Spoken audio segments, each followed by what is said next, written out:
नमस्कार। आज हम प्राचीन भारत के एक ऐसे अनुष्ठान की दुनिया में चल रहे हैं जो सिर्फ एक यज्ञ नहीं था, बल्कि शक्ति, साम्राज्य और आत्मा की जीत का एक जबरदस्त प्रतीक था। जी हाँ, हम बात कर रहे हैं अश्वमेध यज्ञ की। एक ऐसी प्रथा जो आज भी हमें सोचने पर मजबूर कर देती। तो सवाल ये उठता है कि ये अश्वमेध यज्ञ आखिर था क्या? सोचिए, ये कोई छोटा-मोटा अनुष्ठान नहीं था, बल्कि इसे यज्ञों का राजा कहा जाता था।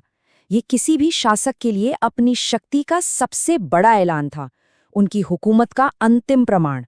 तो चलिए, सबसे पहले यही समझते हैं कि इसे आखिर यज्ञों का राजा कहते क्यों थे और कौन इसे करने का दम रखता था। देखिए, ये कोई ऐसा वैसा यज्ञ नहीं था जिसे कोई भी कर ले। नहीं, इसे करने का हक सिर्फ चक्रवर्ती सम्राटों को था। मतलब वो राजा जो पूरी दुनिया को ये बताना चाहते थे कि उनका राज निर्विवाद है। एक तरह से ये उनकी अल्टीमेट पावर स्टेटमेंट थी। तो यह होता कैसे था? क्या ये एक दो दिन का काम था? बिल्कुल नहीं। ये तो पूरे 1 साल तक चलने वाली एक, आप कह सकते हैं, एक जबरदस्त शाही खोज थी।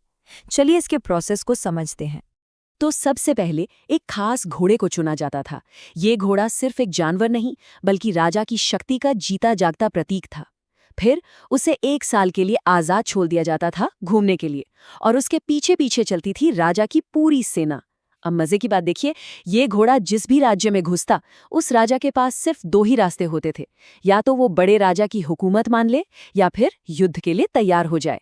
और अगर साल भर बाद वो घोड़ा सही सलामत वापस आ गया, तो फिर एक बहुत बड़े समारोह के साथ इस यज्ञ को पूरा माना जाता था।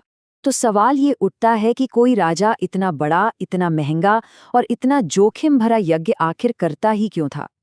इसके पीछे के जो मकसद थे, वो बहुत ही साफ और शक्तिशाली थे। और यहीं पर ये चीज़ बहुत दिलचस्प हो जाती है। इसके पीछे एक नहीं बल्कि 2 मकसद थे।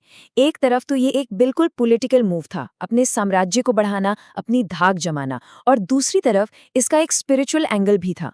राजा ये यज्ञ युद्ध में हुए पापों से मुक्ति पाने के लिए और पुण्य कमाने के लिए भी करते थे। और हाँ, ये सिर्फ पुरानी किताबों की बातें नहीं हैं। अश्वमेध यज्ञ की कहानियां तो हमारे जाने पहचाने महाकाव्यों और असली इतिहास में भी भरी पड़ी हैं। जैसे कि रामायण में भगवान राम ने ये यज्ञ किया था, और उनके घोड़े को किसने रोका? उनके ही बेटों लव और कुश ने। है ना कमाल की बात?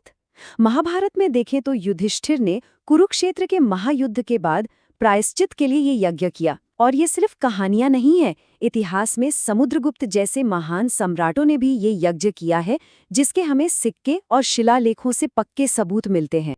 लेकिन इस पूरे विश्लेषण का जो सबसे गहरा और शायद सबसे जरूरी हिस्सा है, वो अब आता है।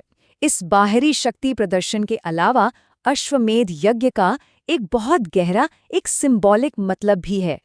देखिए, इसका असली राज तो इसके नाम में ही है। आध्यात्मिक तौर पर अश्व यानी घोड़ा हमारी अपनी इंद्रियों का प्रतीक है। वो इंद्रियां जो मन की तरह हमेशा इधर उधर भागती रहती हैं, बेचैन रहती हैं। और मेध का मतलब है उन भटकती हुई इंद्रियों को साधना, उन्हें काबू में करना और किसी ऊंचे मकसद के लिए समर्पित कर देना। और ये हमें एक बहुत ही शानदार विचार तक ले जाता है कि असली सम्राट वो नहीं जो जमीनें जीतता है। असली सम्राट तो वो है जो खुद पर जीत हासिल कर लेता है, जो अपनी इंद्रियों के घोड़े को वश में कर ले। वही तो सच्चा चक्रवर्ती है। तो ये विश्लेषण हमें इसे एक गहरे सवाल के साथ छोड़ जाता है कि सबसे बड़ा साम्राज्य कौन सा है? वो जिस पर बाहर से हुकूमत की जाती है, या वो जिसे भीतर से जीता जाता है? इस पर सोचिएगा जरूर।